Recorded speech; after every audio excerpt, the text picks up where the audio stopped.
হয়, নৱবৰ্ষ যিটো আজি আৰম্ভণি দিন, এই আৰম্ভণি দিনত দেখা গৈছে যে সকলো ৰাজ্যবাসীয়ে যে মন্দিৰে মছজিদে যে মংগল কামনা কৰি ভগৱানৰ ওচৰত যীশুৰ ওচৰত প্ৰাৰ্থনা কৰা পৰিলক্ষিত হৈছে। মই বৰ্তমান উপস্থিত আছোঁ কোকৰাঝাৰ কদমতলা স্থিত যিটো বেপ্টিষ্ট গীৰ্জাতে, যি গীৰ্জাখনত দেখা গৈছে সকলোৱে ভক্তসকলে খ্ৰীষ্টান ধৰ্মাৱলম্বী লোকে যিটো 2022 বৰ্ষৰ যিটো শুভ কামনা কৰি বা মংগল কামনা কৰি এনেকৈ সকলোৱে যীশুৰ ওচৰত প্ৰভু যীশুৰ ওচৰত প্ৰাৰ্থনা কৰা পৰিলক্ষিত হৈছে। দৃশ্যসমূহ দেখুৱাই আছে যে মই সহযোগী প্ৰণৱ মোচাৰি আছে সকলোৱে হাতে হাতে বাইবেল লৈ প্ৰভু যীশুৰ ওচৰত যিটো আজিৰ পৰা যিটো আৰম্ভ হোৱা যিটো 2022 চনটো ভালে যদি পাৰ হৈ যাওক তাৰে মংগল কামনা কৰি এনেকৈ তেওঁলোকে প্ৰাৰ্থনা কৰা পৰিলক্ষিত হৈছে। কিয়নো যে বিগত বছৰত যিটো মহামাৰী কৰোণা ভাইৰাছে যিটো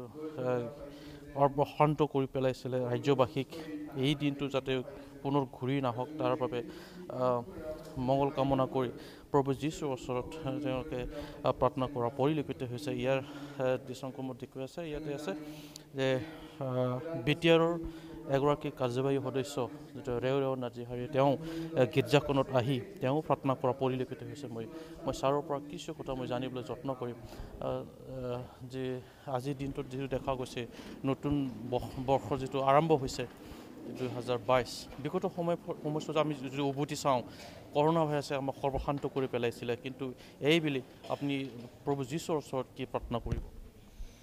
যোৱা বছৰত আমি বহুত কষ্ট ভুগিছিলোঁ, কিন্তু ঈশ্বৰে আমাক বচাই আনিছে।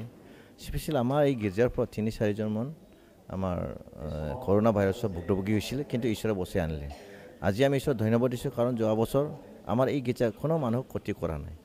আৰু আগন্তুক যে অহা বছৰ নতুন বছৰ 2022 চনৰ কাৰণে আমি এই গীৰ্জাৰ সকলো বিশ্বাসী ব্যক্তিয়ে আমি ঈশ্বৰ প্ৰাৰ্থনা কৰিম যে আগন্তুক যি হৈ গ'ল যাতে আগন্তুক বিগত যি হৈ গ'ল যাতে আগন্তুক তেনেকুৱা নহয়। পৃথিৱীৰ সকলো জনগোষ্ঠীক, সকলো জাতিক, সকলো ব্যক্তিক, সকলো ধৰ্ম বিশ্বাসী মানুহ যাতে ঈশ্বৰে বচাই ৰাখে, যাতে আমাৰ দেশৰ স্পেচিয়েল বড়োলেণ্ড, অসম আৰু ভাৰতত যাতে তেনেকুৱা আগৰ নিচিনা যাতে বেয়া ধৰণে ঘটনা নঘটে। বহুত যে মানুহবিলাক কষ্টভোগী ইয়াৰ পৰা গুচি যাব লাগে, যাতে তেনেকুৱা আৰু ঘটনা নঘটে আমি ইয়াত আজি প্ৰাৰ্থনা কৰিম। দেখা গৈছে এতিয়া কৰোণা ভাইৰাছৰ পিছত অমিক্ৰণৰ যিটো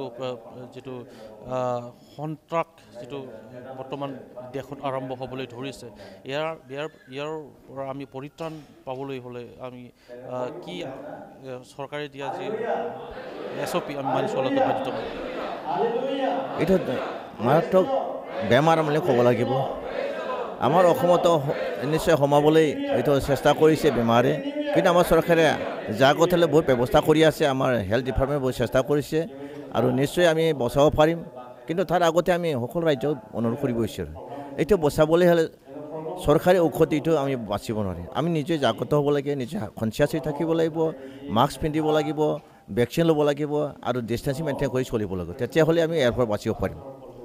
এই আছিল BTRৰ কাৰ্যবাহী সদস্য ৰেও নাজিহাৰী। ইতিমধ্যে এতিয়া প্ৰকাশ কৰিলে যিটো বিগত সময়ছোৱাত যিটো বিগত বৰ্ষত যিটো আমি বহুতক আপোনজনক হেৰুৱাব লগা হৈছিলে কৰোণা ভাইৰাছৰ সন্ত্ৰাসৰ বাবে, কিন্তু এইবেলি নতুন বছৰ যিটো 2022 চনত যদি এনেধৰণৰ পৰিৱেশ সৃষ্টি নহওক তাৰ বাবে প্ৰভু যীশুৰ ওচৰত তেওঁলোকে প্ৰাৰ্থনা কৰা পৰিলক্ষিত হৈছে। ইয়াৰ সমান্তৰালকে যিটো বৰ্তমান যিটো অমিক্ৰণৰ যিটো সন্ত্ৰাস দেশত যিটো বৃদ্ধি হ'বলৈ ধৰিছে, তাৰ বাবে আমি নিজকে নিজৰ জীৱন বচাবৰ বাবে, পৰিত্ৰাণ কৰিব, সুৰক্ষিত ৰাখিবৰ বাবে চৰকাৰে দিয়া SOPসমূহ মানি চলাটো অত্যন্ত জৰুৰী বুলি তেওঁ সকলোকে ইয়াৰ দ্বাৰা তেওঁ সকলোকে আহ্বান কৰিছে আৰু SOP মানি চলিবলৈ তেওঁ ৰাজ্যবাসীক আহ্বান কৰাৰ পৰিলক্ষিত হৈছে।